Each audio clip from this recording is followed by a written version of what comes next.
મહંત શ્રી રામ બાપુજી અને બાવળિયા ધામ આના આ પાવન અવસરે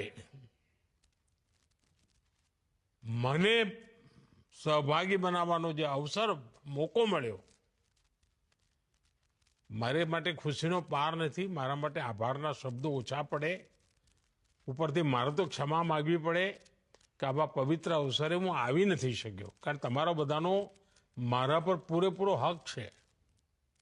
પરંતુ જરૂર એ બાજુ આવવાનું થશે કોઈ વાર, ત્યારે હું જરૂર માથું નમાવા આવવાનો જ છું. વાલા મારા પરિવારજનો, ભરવાડ સમાજ સાથે, બાવળિયાળી ધામ સાથે મારો કંઈ નાતો આજનો નથી, લાંબા સમયથી જોડાયેલો છું.